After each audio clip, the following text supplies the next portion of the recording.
My parents mocked my shop and handed over their $50 million estate to my brother. They humiliated me, saying, "This little store is a disgrace."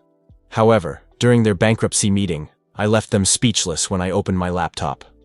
"The little candle shop wouldn't be your salvation, Isabella." My father's voice echoed across the mahogany conference table, making the crystal glasses tremble as I pretended to be an amateur merchant. Meanwhile, Lucas, my brother, was learning how to run a real business. Our business.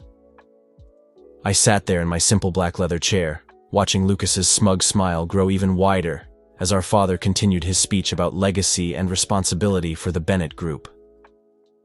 The quarterly board meeting had turned into yet another opportunity to remind everyone why Lucas was the golden child, and I was the disappointment. My name is Isabella Bennett, and at 32 years old, I've spent the last 5 years building Lumina Candle Co., while my family expanded their luxurious hotel empire. To them, my business was just a cute hobby, something to keep me busy while Lucas, my younger brother, learned the intricacies of managing a $15 million conglomerate. "The Bennett Group needs strong leadership," my father continued, adjusting his Rolex. "That's why today I'm officially announcing Lucas as my successor and CEO of the entire operation." The board members nodded, as they always did. They'd seen Lucas grow up, graduate from business school, and take on more responsibilities. But they hadn't seen how he cut corners, manipulated numbers, and charmed his way through every crisis. My mother gently touched my arm, her diamond bracelet sparkling in the light. "Dear, don't be sad. This is what's best for you. This is your creative outlet. Not everyone is made for the corporate world." I wanted to tell her about Lumina's growth projections, our expanding product lines, and the major retailers interested in exclusive collections. But I'd learned long ago that, in this room, my accomplishments might as well have been written in invisible ink. Lucas leaned back in his chair, adjusting his tailored suit. "Don't worry, sis.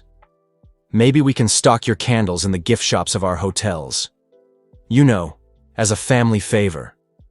The condescending tone in his voice made my blood boil, but I kept my expression neutral.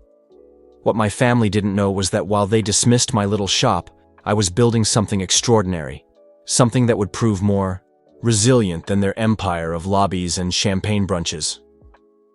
Later that night, as I closed my flagship store in downtown Portland, I couldn't help but smile at the irony.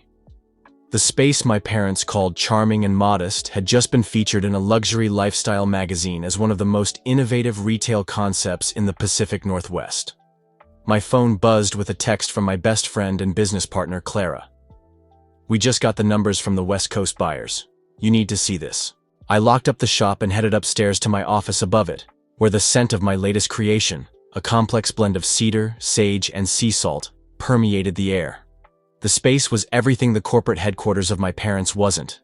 No coldness, only comfort, creativity, and vintage wooden shelves displaying our handcrafted candles alongside stories of their creation.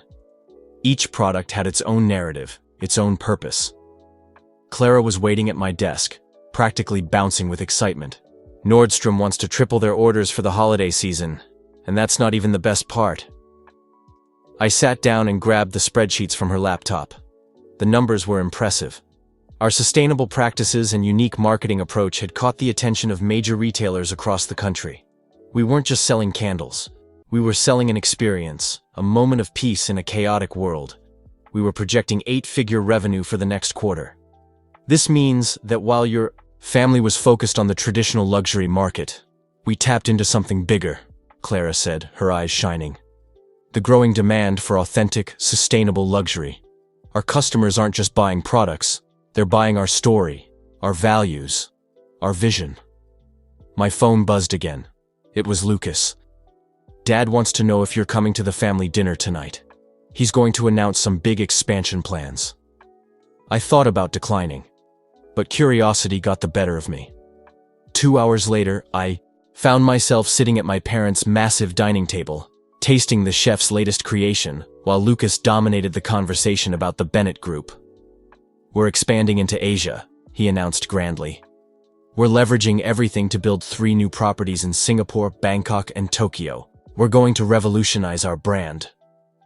My father smiled proudly, but something in Lucas's voice set off alarms.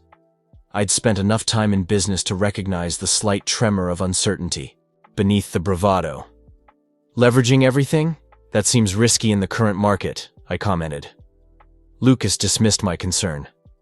"That's why you stick to your candles, sis. You don't understand the big picture. Sometimes you have to take big risks for big rewards." My mother nodded wisely. "Your brother knows what he's doing, Isabella. The Bennett Group has always been about bold moves." I wanted to argue that bold moves weren't the same as reckless ones, but I held my tongue. Instead, I excused myself early, citing inventory tasks at the shop. As I drove home, I couldn't shake the feeling that something was wrong. The next morning, I called James Turner, an old college friend who now worked in international finance. "Can you look into something for me?" I asked. "About the Bennett Group's Asian expansion. Something feels off." A week later, James's findings confirmed my worst fears. The company was over-leveraged, taking out massive loans against their existing properties to fund the expansion. A slowdown on any project, a delay, and the entire house of cards could collapse. I thought about warning my father, but past experiences taught me he wouldn't listen. I was still the daughter who chose to play with candles instead of joining the family business. So, I focused on my own company, continuing to build Lumina with the same careful attention to detail that brought us this far. Every new product launch was meticulously planned, every expansion calculated and sustainable. 3 months later, the first cracks in the Bennett Group's facade began to show. Construction delays in Singapore made headlines. Cost overruns in Bangkok raised eyebrows in the industry. Lucas's confident smile started to look strained at the edges. One night, as I experimented with new fragrance combinations in my workshop, my father showed up unannounced. He looked older than I'd ever seen him. His commanding presence diminished. "The banks are getting nervous," he said without preamble. "They're talking about calling their loans." I set aside the essential oils I was blending. "How bad is it?" He sank into one of my comfortable workshop chairs, looking out of place in his expensive suit. Lucas assured me he has everything under control. Said he has contingency plans. But now, "You're not so sure." I finished for him. He picked up one of my candles, turning it over in his hands. The label read, "Resilience," a blend I created during my first year in business when everyone told me I was making a mistake. "I never understood this," he said softly. "Why you chose this over what we built. The Bennett Group was supposed to be your legacy too." I took the candle from him, running my fingers over the hand-printed label. "Dad, I didn't reject our legacy. I just chose to build something of my own, something that reflected my values." He looked around my workshop, really seeing it for the first time. "How's your business doing, really?" I grabbed my laptop and showed him our numbers. His eyes widened as he scrolled through the projections, purchase orders, and growth metrics. "This is impressive," he said, shaking his head. "I never expected this from my daughter who was wasting time with candles." I couldn't hide the edge in my voice. He had the grace to look ashamed as he rushed off to deal with Lucas's latest crisis. I returned to my workbench, the scent of success lingering in the air. It turned out to be much bigger than my family ever imagined. But that was only the beginning. The next morning, I arrived at Lumina earlier than usual, needing the quiet hours before opening downtown. The headlines were already circulating in the business community. Bennett Group faces investor exodus. Luxury hotel empire on shaky ground. Clara burst through the door as I arranged our newest collection in the front display window. "Did you see this?" She shoved her tablet at me, showing the latest Wall Street Journal article. "Your brother's expansion plan is unraveling faster than anyone expected." I read the article, my stomach tightening at phrases like potential fraud and misstated finances. Investors in Bangkok weren't just pulling out. They were considering legal action. "There's more," Clara said, scrolling down. "Construction on the Singapore property has been halted due to licensing irregularities. In Tokyo," she shook her head, The land they planned to build on might have environmental issues that Lucas ignored during the assessment. My phone had been vibrating all morning with messages from family members. Aunt Patricia wanted to know if I'd spoken to Lucas. Uncle James was concerned about the family's reputation. My mother had left 3 voicemails, each more desperate than the last. I ignored them all, focusing on our morning team meeting while my family's empire crumbled. I had 20 employees counting on me to lead. We had our own expansion plans to discuss, contracts to review, and a new holiday collection to finalize. The Nordstrom buyer was arriving at 2. "Remember, everyone," I said to the team, "let's make sure everything is perfect." As my staff dispersed to their tasks, Clara lingered behind. "You're really not going to get involved in the Bennett Group situation." I picked up one of our best-selling candles, Clarity, a blend of lavender, mint, and sea breeze that I created during my first year of independence. "They made their choice years ago, Clara. They chose Lucas's shine over substance. Now they're reaping what they've sown." The meeting with the Nordstrom buyer went brilliantly. Our holiday collection, inspired by old family gatherings but reinvented with modern sensibilities, hit exactly the right tone. As we were wrapping up, my father appeared at the shop door, looking as disheveled as I'd ever seen him. "Isabella, we need to talk." I excused myself from the buyer and took my father upstairs to my office. He paced around the room, taking in the cozy lighting, the carefully curated mood panels, and the wall of customer testimonials. "The banks are calling in their loans," he finally said. "Lucas, he wasn't just aggressive with the expansion, he was reckless. He falsified reports, inflated projections, and took out loans against assets we don't fully own." I sat at my desk, letting the familiar scent of our signature blends calm my racing thoughts. "How bad is it?" I asked. "We could lose everything," he admitted, his voice breaking. "Not just the new properties, all of it. The entire Bennett Group." Part of me wanted to say, "I told you so." But the defeat in his eyes stopped me. Instead, I asked, "Where's Lucas?" "No one knows. He's not answering his phone. His wife says he left last night and hasn't come home." Of course. Lucas had always been good at disappearing when things got tough, leaving others to clean up his mess. I'd watched him do it throughout our childhood. But this time, the stakes were catastrophically higher. "What do you need from me?" I asked, though I already knew the answer. "Your help," he said simply. "You've built something here that works, something real. The board is meeting tomorrow morning. They want answers, solutions. I need you there." I looked around my office, at the empire I'd built while they weren't watching. Every candle, every fragrance, every carefully crafted story represented hours of work, meticulous attention to detail, and a dedication to sustainable growth instead of quick profits. "I'll be there," I finally replied. "But not for Lucas. For you and for the employees who depend on the Bennett Group for their livelihood." That night, I stayed late at the shop, reviewing the Bennett Group's finances that my father had shared. The deeper I dug, the worse it looked. Lucas hadn't just been aggressive. He'd been playing a dangerous game of financial chess with other people's pieces. Around midnight, my mother arrived, still elegant despite the obvious strain. "I brought dinner," she said, unpacking containers from my favorite spot. "I remember you used to work late like this when you first started here." I looked at her in surprise. That was the first time she'd acknowledged those early, difficult days when I worked 18-hour shifts learning every aspect of my business from scratch. "Thank you, Mom." She wandered around my office, stopping at the wall of newspaper clippings I'd collected. Her fingers traced the Forbes article that named Lumina one of the fastest-growing, sustainable luxury brands in the country. "I never read any of these," she admitted. "I was so convinced you were just hiding here, running away from real responsibility." She turned to me, her eyes wet. I was wrong, wasn't I? I stood and walked over to her, pointing to a photo from the opening of our first store. "See that candle in the display window? It was our first bestseller. Redemption, a blend of stormwood, fresh rain, and new growth.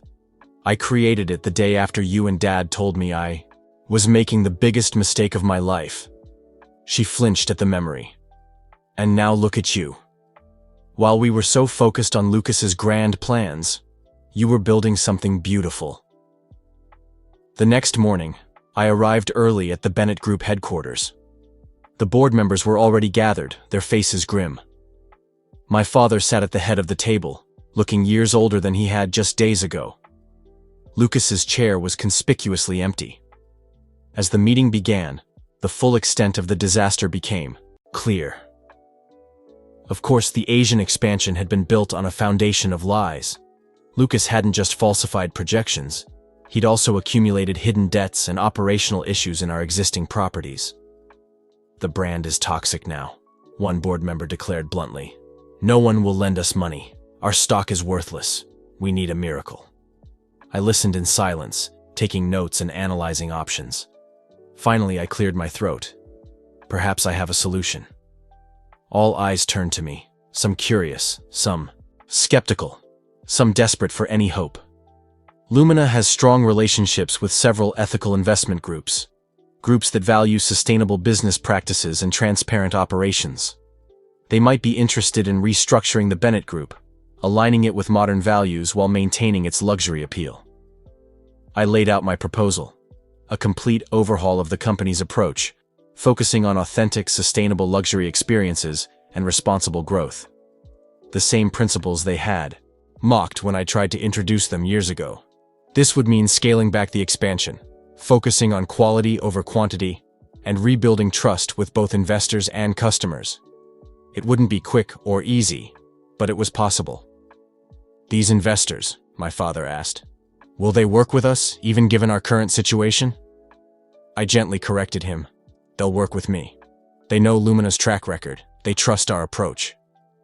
The meeting room erupted into discussion. Some board members resisted the change. Others saw it as their only viable option. Finally, my father raised his hand for silence. I think we need to seriously consider Isabella's proposal. She's proven her worth. She's more capable than... He stopped, looking at Lucas's empty chair. When the meeting ended, my father turned to me. I'd like to see your entire operation. Help me understand what we were too blind to see. I stood, offering him my hand. Come, Dad, I'll show you how a real empire is built. The transformation of the Bennett Group began at dawn the next day. When I arrived at headquarters, I found my father already there, surrounded by stacks of documents and financial reports. His dark circles suggested he'd been there all night. Lucas finally called, he said without looking up. From somewhere in the Bahamas, says he needs a little more time to process things. I wasn't surprised. My brother always believed in the philosophy of fake it till you make it. Now that the falsifications had been exposed, he preferred to flee rather than face the consequences. The investors are arriving at 10, I reminded him gently. We need to be ready. The ethical investment group I contacted, Summit Partners, agreed to an emergency meeting. They were intrigued by the possibility of transforming a traditional luxury hotel chain into a leader in sustainable hospitality. Clara found me in the conference room, armed with Lumina's success metrics and transformation strategy. Are you sure about this? She asked quietly. Saving the family business wasn't exactly part of our 5-year plan. Before I could respond, the Summit Partners team arrived, led by Victoria Chin, a sharp-eyed woman known for turning troubled companies into industry innovators. Miss Bennett, she said, shaking my hand. I must admit, when you first called about the Bennett Group, I was skeptical. But your track record with Lumina is impressive. Over the next 3 hours, we presented our vision, not just for financial restructuring, but for a complete reimagining of what luxury hospitality could be. Sustainable practices, authentic local connections, and transparent operations replacing the old model of excess and exclusivity. The market is shifting, I explained, showing Lumina's customer analysis. Modern luxury consumers want more than just high thread counts and champagne brunches.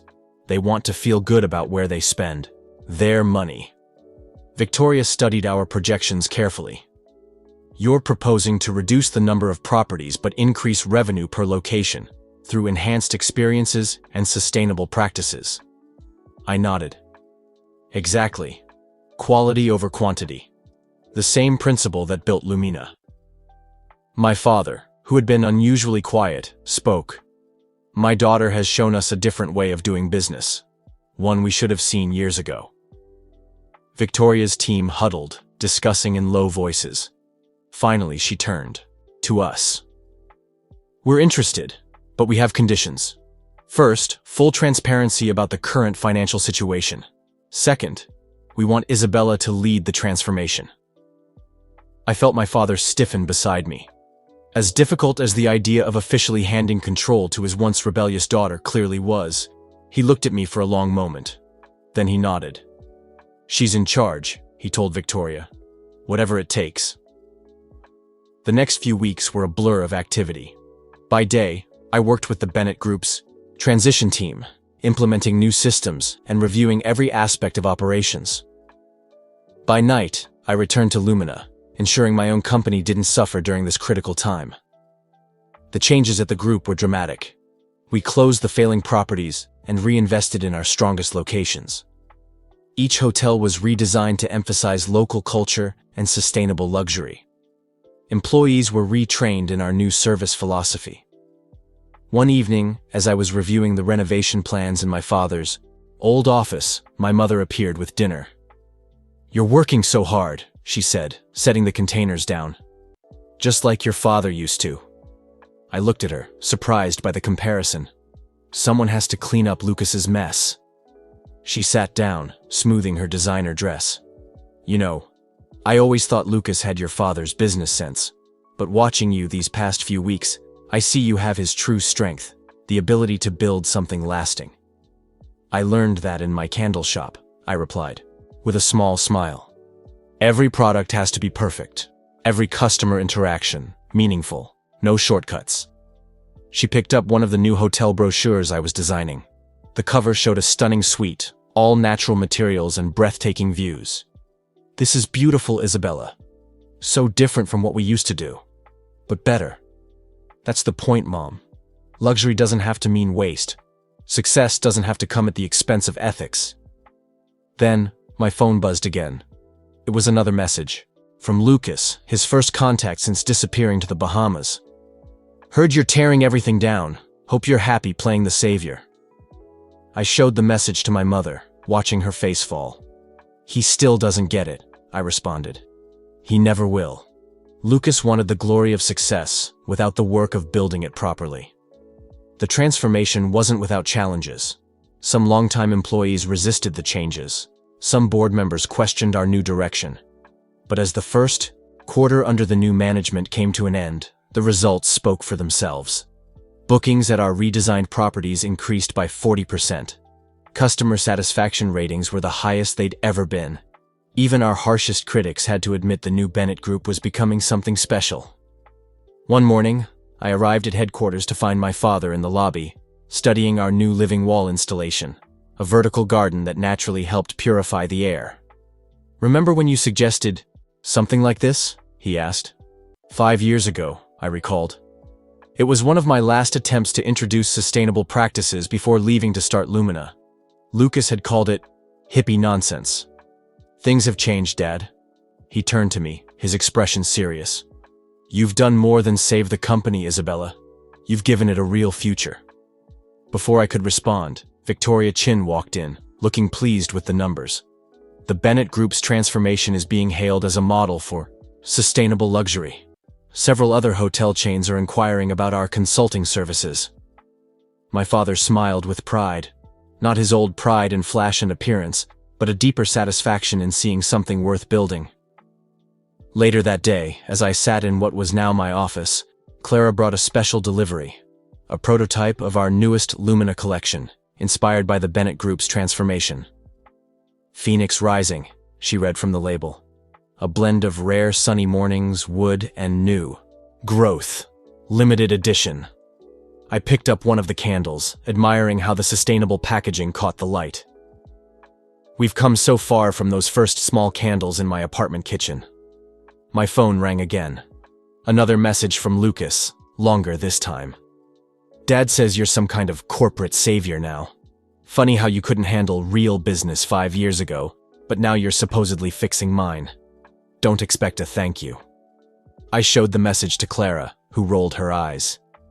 He still doesn't get it, does he? This was never about fixing his mistakes. It was about building something better.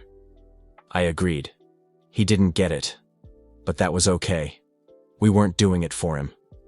As the sun set over the city, I passed by our flagship Lumina store and the expanded lifestyle boutique, now including a showcase of the Bennett Group's new aesthetic. The spaces complemented each other perfectly, both built on authenticity, quality, and genuine value. My father had asked me before, when would you consider the transformation complete? The truth is, it never would be. True success isn't a destination, it's a journey of constant improvement and adaptation. But there, surrounded by the fruits of my labor, both the small candle shop that had become an industry leader and the family business I'd helped save, I felt a deep sense of fulfillment. Sometimes the sweetest victory isn't fixing someone else's mistakes, but showing them a better path to follow. And sometimes, the smallest lights cast the longest shadows. A year after taking control of the Bennett Group, I stood in the grand ballroom of our flagship hotel, watching industry leaders and media gather for a special announcement. The space had been transformed like everything else, featuring living walls, sustainable materials, and subtle lighting that made everything glow like candlelight. Lumina had just opened its 20th store, and the Bennett Group had successfully renovated all remaining properties to align with our vision of sustainable luxury.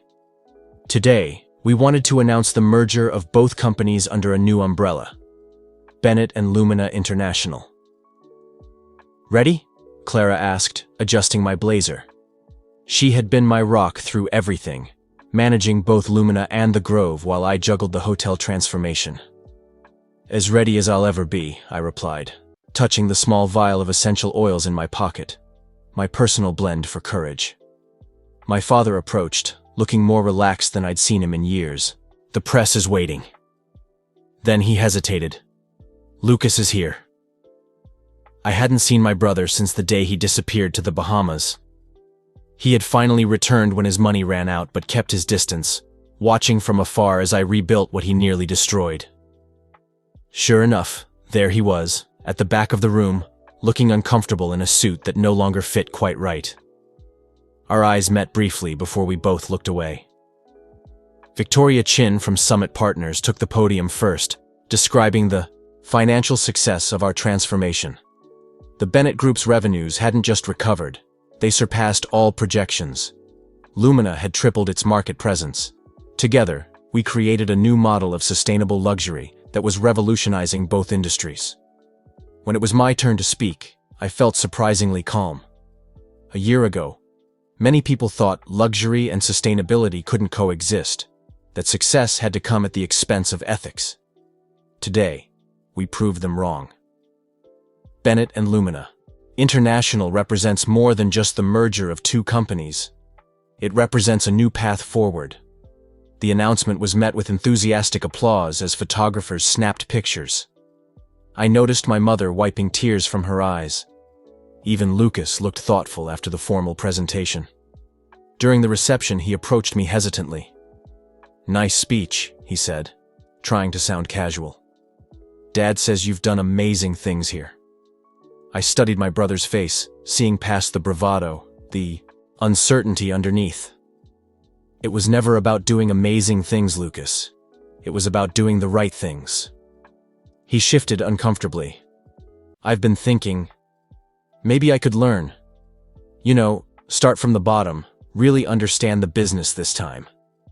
I smiled, remembering my own journey.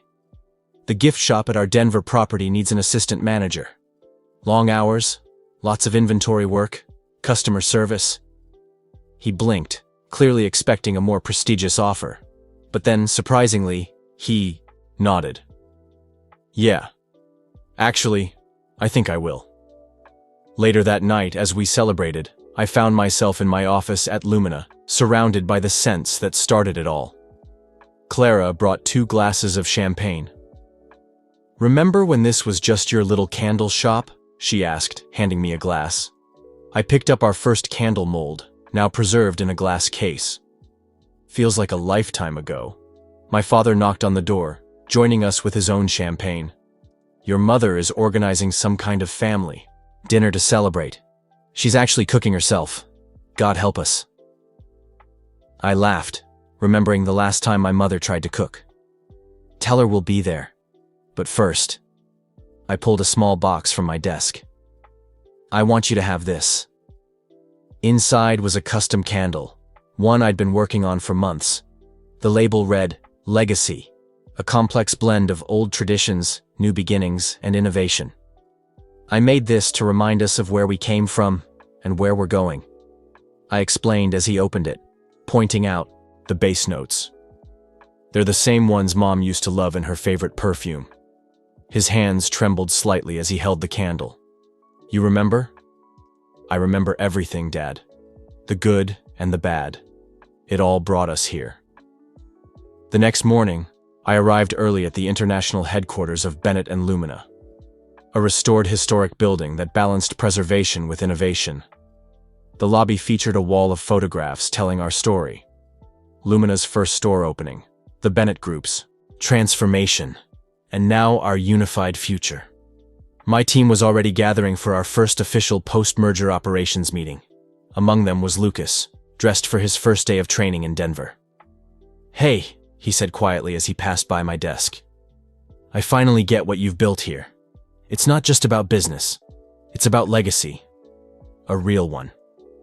I shook my head, appreciating how much it must have cost his pride to admit that. There's always room to grow, Lucas. That's what I learned in my little shop. The meeting was productive, filled with ideas for expanding our sustainable luxury model globally. But this time, the expansion would be carefully planned, built on solid foundations rather than quick profits. That night, at my mother's celebration dinner, I watched my family interact. Lucas, humble, but perhaps finally growing. My mother, who now proudly displayed Lumina candles throughout the house. My father, who had learned that true strength sometimes comes in unexpected packages. "I have something to show you," my father said after dinner, leading me to his study. He opened his safe and pulled out a worn leather journal. "This was your mother's business diary. I found it while cleaning out the old office." I took it carefully, recognizing my mother's handwriting on a final page dated months before she passed. There was an entry about me. "Isabella helped me with inventory today. She has a gift for seeing beauty in simple things. I hope one day she understands that it makes her not less, but more." "She knew," my father said softly. "Even then, she saw what we couldn't." I held the journal to my chest, feeling the pieces of my journey fall into place. The little candle shop everyone dismissed had become the heart of something extraordinary, not because it was big or flashy, but because it was built with integrity, patience, and love. Clara texted me later. "Just got the latest numbers. Both divisions are outperforming projections. Your little shop isn't so little anymore." I smiled, remembering all the doubts, the dismissals, the condescension. I learned that success doesn't always look like what others expect. Sometimes it smells like handmade candles and feels like proving everyone wrong by doing everything right. The next morning, I walked through our flagship store before opening. Each candle told a story of persistence, growth, and transformation.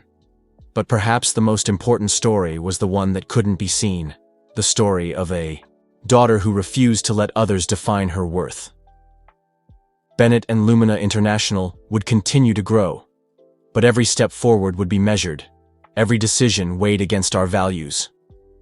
The empire I built from a small candle shop was ready to face another day. Clara joined me at the door.